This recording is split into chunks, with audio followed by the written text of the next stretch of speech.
Oi, eu sou o Ale Lopes e este é o Entrevista Vitrópolis à Distância, contando as histórias e divulgando o trabalho dos artistas em uma montagem Vitrópolis. Hoje a Vitrópolis abre espaço para uma dupla que transforma poesia, psicodelia em música, o 43 Du, direto de Paranavaí, Paraná, após a nossa vinheta.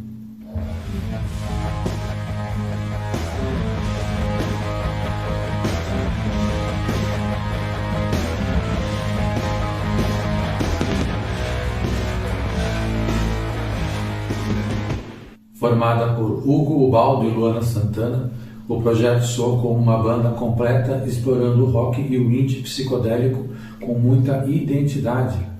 Com shows no Brasil, Argentina e Uruguai, o duo já conquistou palcos importantes e vem marcando presença na cena independente.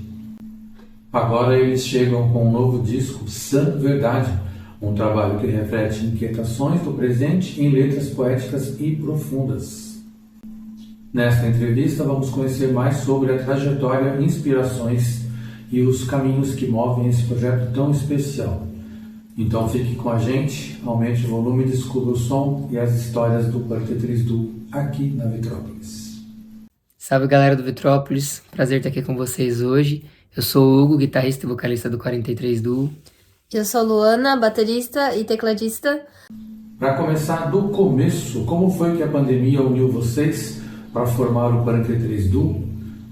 Foi mais surto ou mais insight? Eu acho que foi mais um insight mesmo, porque eu e o Hugo, a gente sempre teve a vontade de ter uma banda juntos, só que como os dois eram bateristas, né, nós somos casados, a gente se casou, os dois bateristas, então sempre tocando com outras bandas, nunca juntos, né, e sempre fazendo muitos shows, com agenda sempre ocupada e sem tempo para poder focar em fazer um projeto nosso, né? Então, como uma banda de dois bateristas, não acho que seria muito diferente.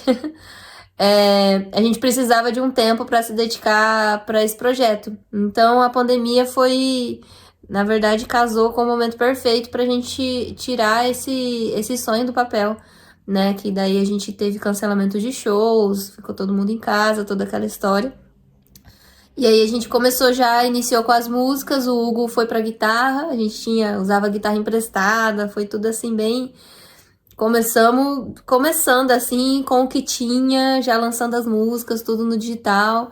Então, o início do 43 foi muito isso, a gente utilizou a pandemia, na verdade, sem a pandemia não teria o 43 Du. Então, foi o momento que a gente esperava pra gente poder se preparar para ter um projeto nosso, com músicas nossas, pra gente poder viajar fazendo o nosso som. E foi isso o início. O som de vocês tem um quê de viagem, psicodélico, poético, cheio de camadas. Como foi encontrar essa identidade sonora no meio do caos do mundo? Bem, falar do nosso som é um processo, assim, né? Como a Lu falou, se não fosse a pandemia, o 43 não existiria. E ao mesmo tempo, a gente foi moldando o nosso som desde o começo. Igual ela comentou que a gente começou ali só com uma guitarra, um conjunto pequenininho de pedais assim, de distorção. Então a gente tinha aquela associação direta com White Stripes e com rock garage dos anos 2000, assim. O indie garage dos anos 2000 era bem referência pra gente no começo. Só que a gente sempre viu o mundo e se porta e carrega com a gente um amor muito grande pelos sons que tem camadas, assim, pelos estilos, né? E a psicodelia é uma dessas partes em um desses estilos que a gente gosta muito. Então a gente sempre teve na mente que alguma hora ou outra a gente ia caminhar para esse lugar. E foi um processo assim gradativo e muito bacana de autoconhecimento e tudo mais.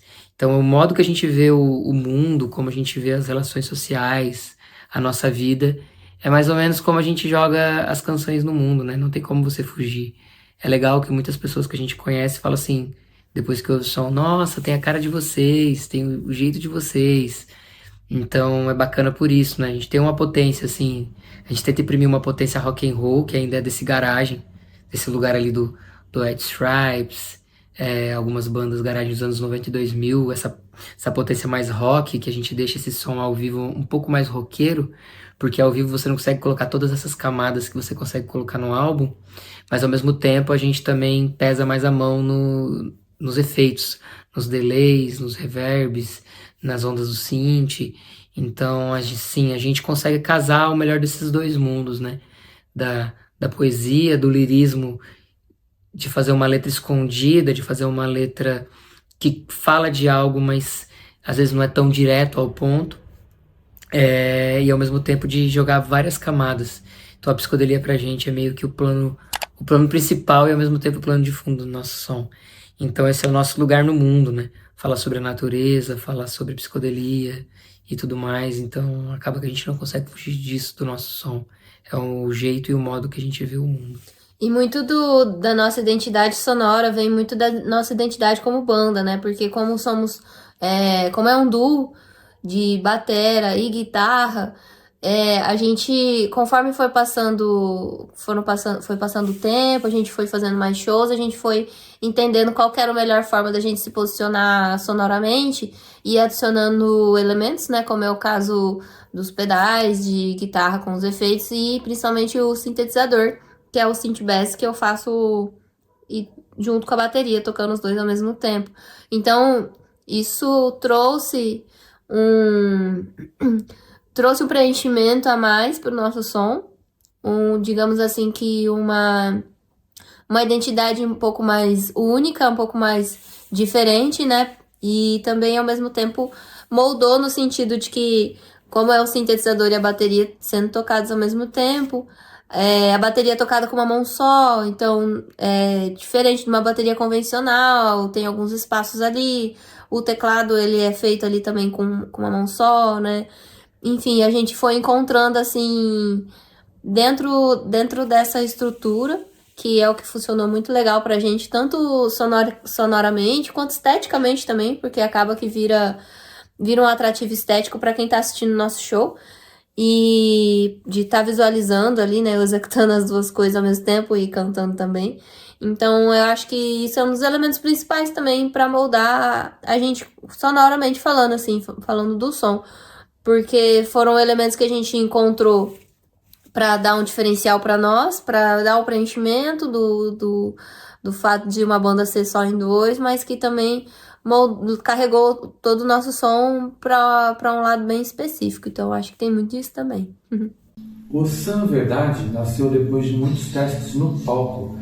Teve alguma música que surpreendeu vocês na resposta do público e acabou ganhando um espaço que nem esperava no disco? O Sam Verdade, ele foi parte de um processo muito bacana que a gente se propôs a fazer e rolou muito legal, que foi levar essas canções que a gente estava pré-produzindo para o álbum, para o palco. Isso é um jeito clássico que muitas bandas já fizeram, assim, só que a grande maioria dos artistas e das bandas acho que temem um pouco de fazer por conta do tempo também, né? Você tem que estar ao mesmo tempo pré-produzindo, ao mesmo tempo fazendo a turnê para que isso aconteça, né? Não dá para você estar pré-produzindo e fazer um show ou dois que você não vai sentir e não vai ver a liga dessas músicas, né? Então a gente se propôs, a gente já estava compondo fazia um tempo, né? A gente terminou o segundo, já tinha começado a fazer o terceiro, que era o Sam Verdade, o segundo é o Sete Sonhos. Então na turnê dos Sete Sonhos a gente já estava tocando coisas do Sam Verdade.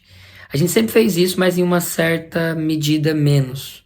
Era uma música, duas. Então ocorreu que a gente conseguiu experimentar muito mais, a gente compunha durante uma semana, duas, ensaiava, e aí vinha uma bateria de shows da turnê, né, uns 3, 4, 5, 6 shows, e a gente executava essas canções nos shows. E é legal, porque você vai sentindo as pessoas, principalmente quem já viu o show, essa pessoa vem e fala, caramba, o CD novo tá muito massa, o disco novo tá muito massa, mas vocês tocaram, acho que a quinta, sexta, oitava música eu não conheço, achei muito massa e eu acho que eu nunca ouvi. Aí a gente comentava que era uma música nova e tal.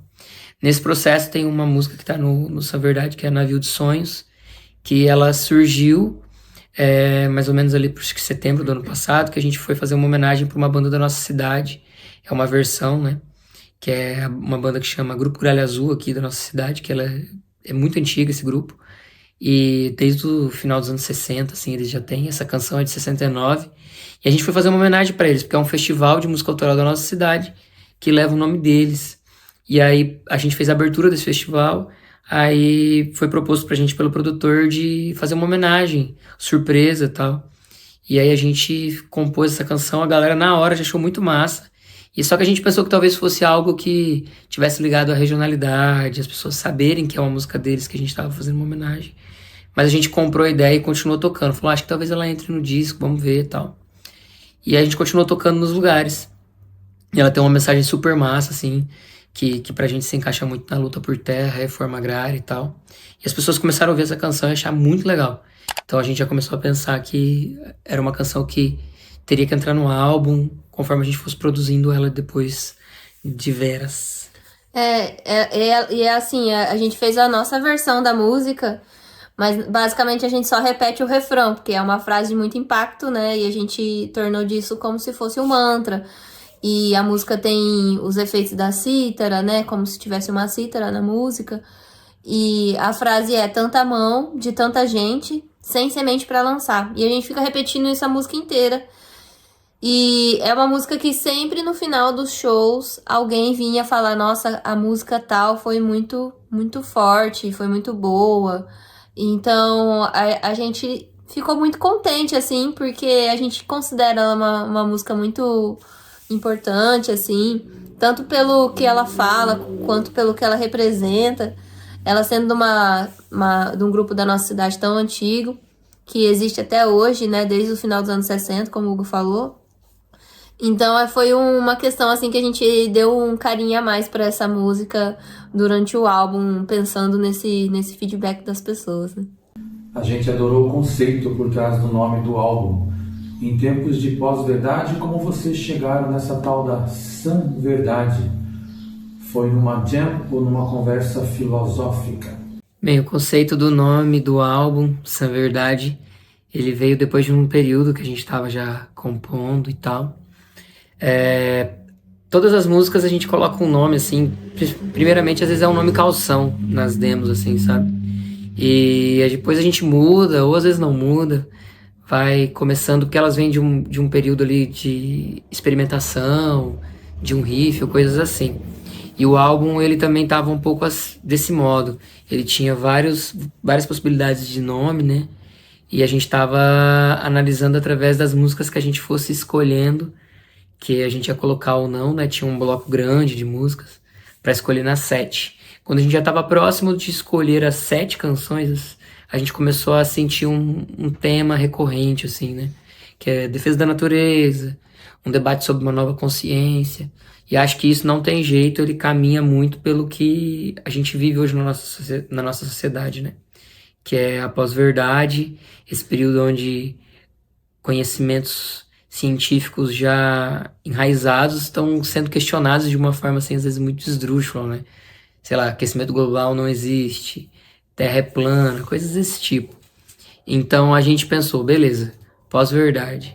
Só que pós-verdade foi um nome muito batido, é um nome filosoficamente muito usado na nossa sociedade. E a gente pensou que talvez ia cair num ponto onde, quando buscasse o nome do álbum, uma canção, já teria muita coisa lançada com esse termo, né? Tem clipes, várias coisas. Então a gente resolveu tentar achar algum nome que fosse similar, e aí a gente caiu numa ideia de fazer um contraponto, né, um antagonismo.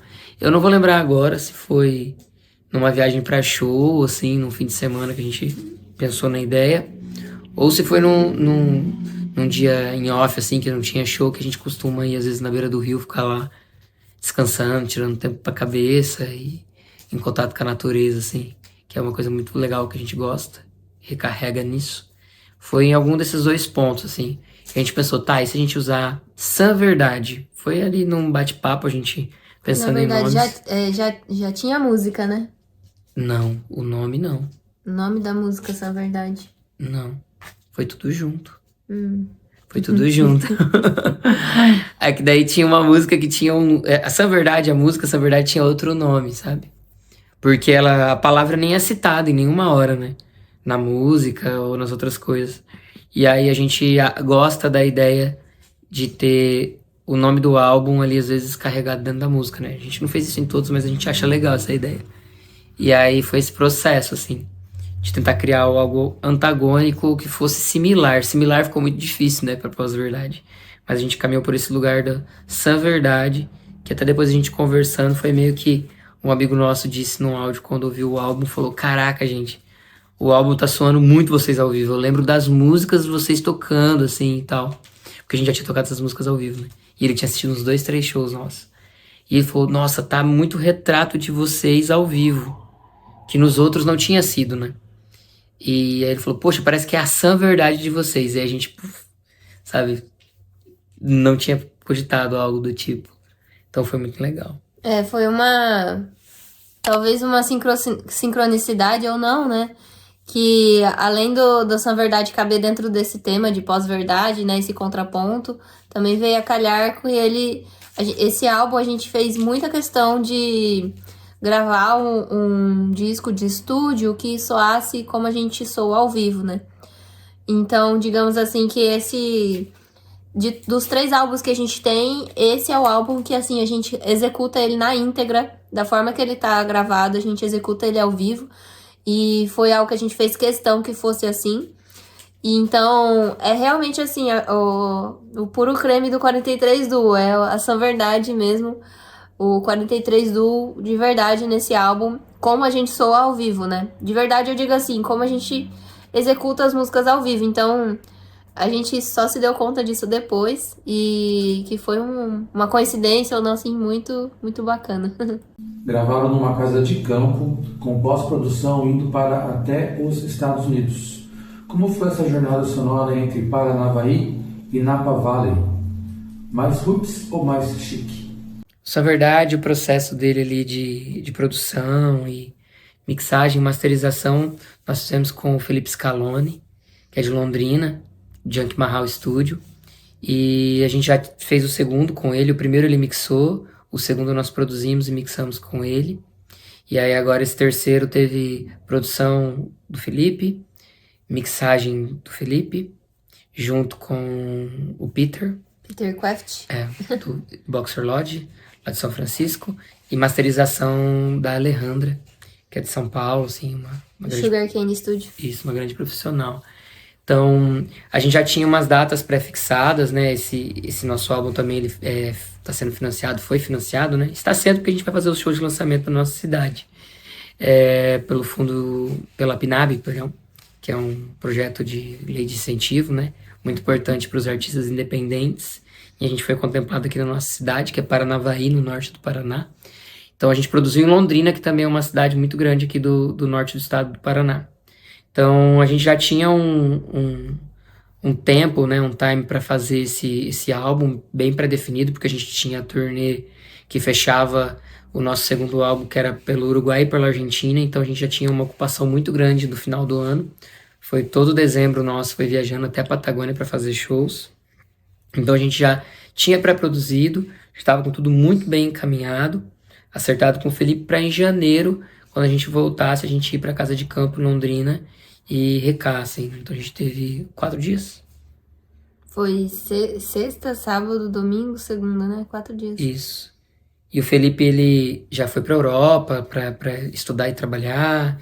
E aí, dessa vez, ele foi pros Estados Unidos fazer como se fosse um intercâmbio ali, né? De produção, de trabalho. E aí ele mixou umas faixas junto com o Peter Craft, lá no estúdio dele em São Francisco. E também correu um trecho maior lá e tal. Fazendo outros trabalhos, outras coisas. E calhou que o nosso trabalho tava já ali com ele, né? Feito, ele tava mixando enquanto ele viajava. Então foi uma feliz coincidência, assim, né? Porque teve muita coisa que foi mixada ali de forma analógica, que é um lance muito legal e muito bacana, que esquenta o som, deixa o som bem da hora. E aí a gente teve também a masterização ali em São Paulo com a Alejandra, né? Então foi feito a várias mãos e por várias localidades, assim, do globo. Foi uma coisa muito legal. E, querendo ou não, gera também uma curiosidade nas pessoas, né? A gente não chegou, nessa parte do Roots ou do Chic, a gente não chegou a viajar para os Estados Unidos, né? Essa é a felicidade de hoje em dia e a possibilidade que o digital te dá, né? O avanço tecnológico no mundo dá essa possibilidade, né? Vocês estão rodando o Brasil com esse disco novo.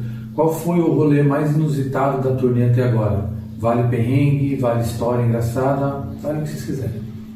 Bom, a gente já iniciou os shows de divulgação do São Verdade, né? A gente já fez shows por São Paulo, Belo Horizonte.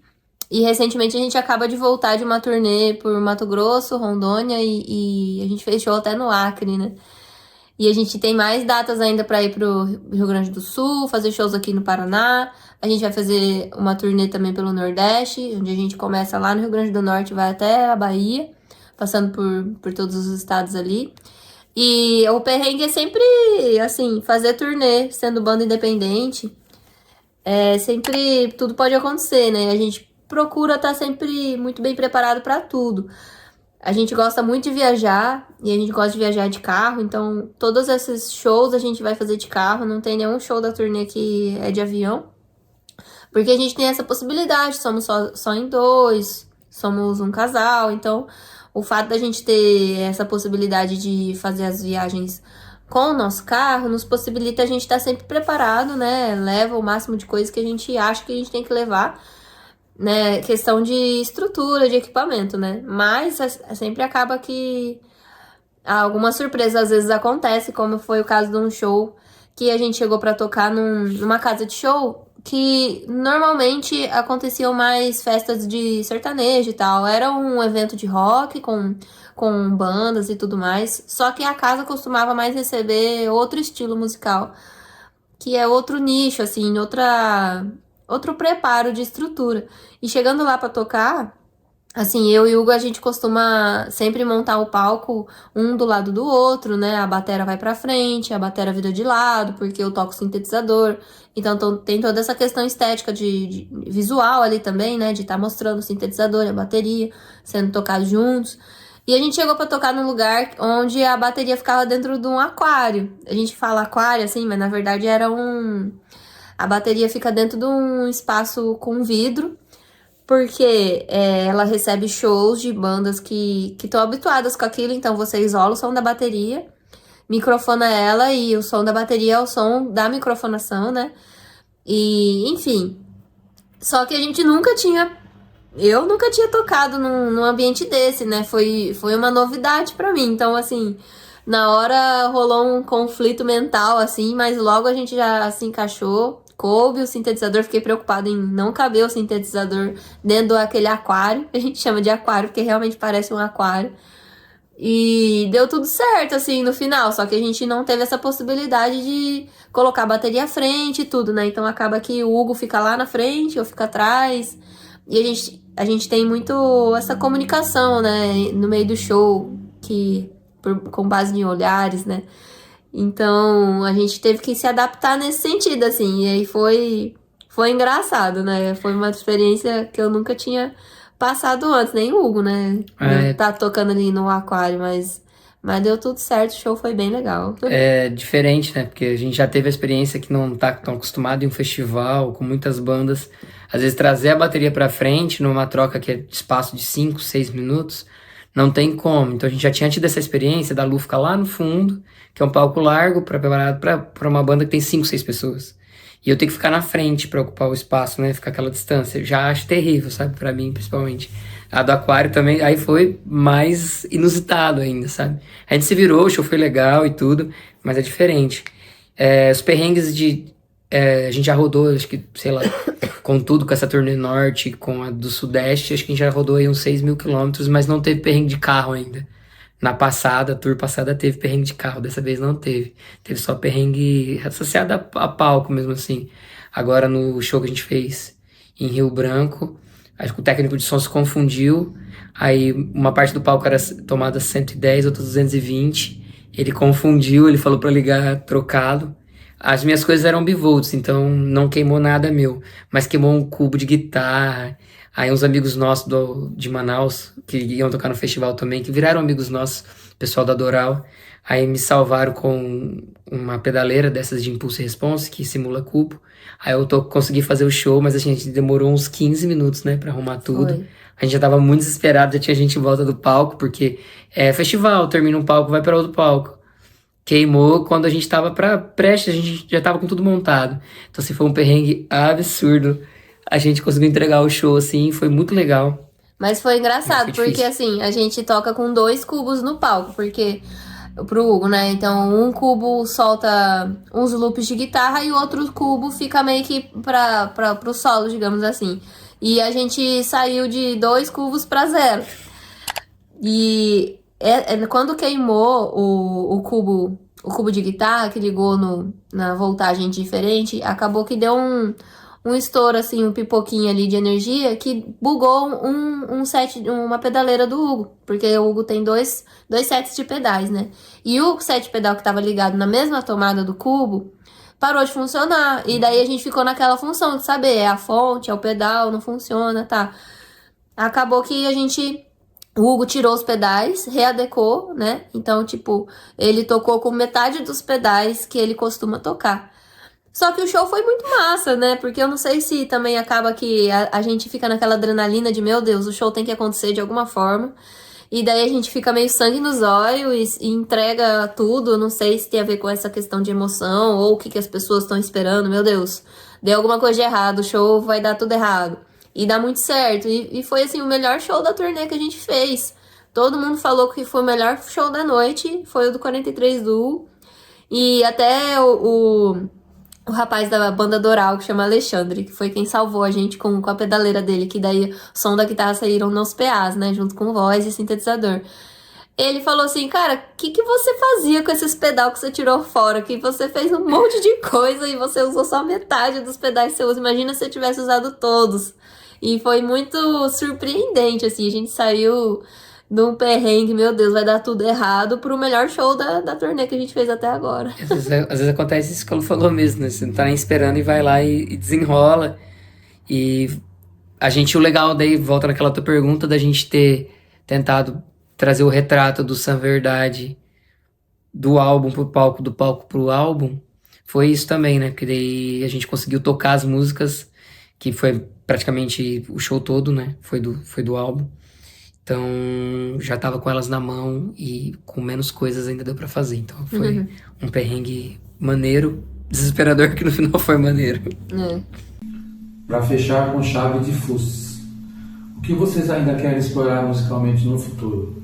Vem mais psicodelia, mais crítica social ou uma guinada pro pagodão cósmico? O pagodão cósmico. O genial, o pagodão cósmico. Foi demais. A gente tá mais propenso a um vaneirão cósmico, assim.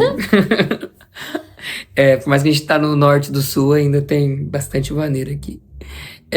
Gente, dá um spoiler, né? A gente já tá começando a produzir o 4º álbum. A gente já tem, assim, bastante coisa composta e bastante coisa já arranjada. E a gente conversando sobre a recepção deste álbum e sobre o que nos movimenta. A gente tá dando bastante entrevista, assim, isso tá sendo muito legal. E eu agradecer o espaço de novo, né? E é isso, querendo ou não, quando você tá conversando com alguém, se desvelando através das respostas, você começa a fazer um tipo de reflexão que você não costuma fazer. E a gente é muito, assim, pé no chão, sem falsa modéstia, assim, e eu acho que isso é legal pra gente, talvez pra algumas pessoas não sejam. Mas a gente é muito pé no chão, muito trabalhador, a gente gosta muito da estrada. É muito legal quando a gente termina um show e vem alguém e fala assim, caramba, como que eu não conhecia vocês? Nunca ouvi falar. E a gente não acha isso ruim. Às vezes a pessoa pede desculpa, sabe? Cara, desculpa, mas eu nunca tinha assistido o show de vocês, eu não conhecia vocês. Fala, normal que você não conhece. A gente é uma banda que tá desbravando ainda o Brasil, tá ganhando espaço. Então a gente percebeu que a gente gosta muito e a gente se sente muito feliz quando alguém fala sobre a letra, sobre o nosso posicionamento social, sobre o posicionamento que a gente tem perante as coisas que acontecem no mundo, sabe? E a gente não acha clichê, a gente não acha ruim pensar que a nossa música está sendo associada a um posicionamento social, a uma música que não tem obrigação, mas que quer passar algo. E a gente acha super legal também não passar nada, só pensar no som, mas no nosso caso, ter essa conexão social, que tem crítica social, que tem ideias associadas ao psicodelismo, muito bacana, e eu acho que talvez a gente até guine um pouco mais para esse local do posicionamento social e das letras que querem deliberadamente dizer algo, assim. A gente não tem medo disso e a gente também não tem medo de mostrar o que a gente acredita e como a gente se posiciona, assim, né? Então, acho que o próximo talvez caminhe para isso. A gente já tá com bastante coisa assim legal que a gente gosta, que talvez puxe o norte pro álbum, assim, né? Demos e press que puxem o álbum. Então, vai vir coisa legal aí. E a psicodelia sempre, né? Porque desde o começo, quando a gente começou só guitarra e batera, bem White Stripes, assim, um pedal só, emprestado, nosso sonho sempre foi ser uma banda psicodélica, né? E hoje a gente tem conseguido, né? Acredito eu. E a gente quer muito sempre carregar para esse lado psicodélico, né? E a gente já debateu antes a questão, assim, de... entre nós, a gente já teve essa conversa, assim, de como a gente se sente realizado dizendo algo, assim, nas nossas letras. E tá tudo bem se a letra não tiver fazendo engajamento social, enfim, tá tudo certo. Mas o que nos realiza, o que nos motiva e que deixa, assim, a gente, nossa, que satisfação de estar fazendo isso que eu tô fazendo é realmente a gente poder fazer a diferença na vida das pessoas. E a gente não fala só no quesito social, político da coisa, mas também do promoção da autoconsciência das pessoas, assim, promover sempre a bondade, entendeu? Paz, parece clichê, né? Mas, assim, pessoas mais conscientes, né? E a gente já ouviu esse feedback de pessoas, assim, que falaram no sentido de, nossa, essa música era o que eu precisava ouvir, assim. No sentido dela se sentir mais em paz, se sentir uma pessoa melhor, mais autoconsciente, mais conectada com si mesma. E que isso também faz parte de uma revolução social, né? A gente acredita. Porque, como diz a revolução mental, no começo, e eu falo toda vez que a gente vai começar a música, é que a revolução vem da cabeça, né? E a cabeça é uma coisa doida do universo. Então, a gente gosta muito de explorar isso. Eu vejo que, pelo menos no futuro próximo aí, a gente vai mantendo essa linha psicodélica também e sempre tentando fazer uma leve contribuição para a humanidade, para a sociedade com a nossa arte, assim. Eu acho que isso é algo que motiva muita gente, né? É muito bacana, porque acho que ela falou, teve um exemplo agora nessa turnê Centro-Oeste e Norte, que a gente tocou em Cuiabá, num lugar muito legal, que é Tiapur Discos, que é uma loja de discos. E quando a gente terminou o show, assim, terminou o evento todo, né? Aí veio uma moça conversar com a gente e ela começou a puxar o papo e tal. Aí uma hora olhou pra gente, assim, com aquele olhar muito terno, assim, no fundo dos olhos, com o olho cheio, meio que cheio de lágrimas já. E ela falou assim, nossa, gente, eu quase não vim hoje, mas ainda bem que eu vim, porque vocês falaram coisas que eu precisava muito ouvir. Então, tipo assim, nossa, é muito, sabe, é muito significativo. É muito significativo porque é uma parcela de uma coisa que você produziu, de um trabalho, que como as pessoas produzem tantos trabalhos na sociedade que são quão importantes que alguém que faz música, é uma parcela de conexão com uma pessoa de um lugar muito distante, mas que ao mesmo tempo é muito perto e que tem sentimentos muito parecidos com os seus, sabe? Simbólicos e muito parecidos com os nossos, de quem tá vendo. Então, é muito legal, assim. E é isso, né? A gente vai continuar seguindo aí, fazendo nossa psicodelia um pouco engajada, um pouco diferente. E a gente até teve um feedback agora numa matéria que a pessoa falou assim, é como se o som do 43 é como se o White Stripes estivesse fazendo versões do Caetano Veloso com arranjos do Pink Floyd, assim. Então a gente ficou muito feliz, porque é o que a gente adora misturar, né? Então, é isso. Bom, então é isso. Quem quiser acompanhar o nosso trabalho, acompanhar as nossas turnês, enfim, nós estamos no Instagram, @43du, 43 numeral, e também nos aplicativos de música. Nosso álbum São Verdade tá aí fresquinho no mundo, pronto para ser ouvido. Um álbum com 7 músicas, bem rapidinho, que você vai ouvir no loop e nem vai perceber. E é isso, brigadão, Vitrópolis, pelo espaço, pelas perguntas, a gente adorou. E vamos junto aí na caminhada. Valeu, Vitrópolis, valeu, gente, brigadão. Até a próxima, foi uma honra estar aqui com vocês. Abraço. Chegamos ao fim de mais uma entrevista especial Vitrópolis. E hoje queremos agradecer ao 43Du por compartilhar sua história, sua música e toda a energia do novo disco Sã Verdade. Foi um prazer conhecer de perto o trabalho do Hugo Ubaldi e Luana Santana, que mostram a força do indie psicodélico brasileiro. Não esqueçam de seguir o 43 Duo em suas redes sociais e acompanhar de perto as novidades desse projeto incrível. E claro, continuem ligados nas entrevistas da Vitrópolis aqui no YouTube e também na nossa rádio. Na próxima edição, a nossa convidada será a cantora e compositora Dani Valejo. Não percam, tá na Vitrolinha, tá na Vitrópolis.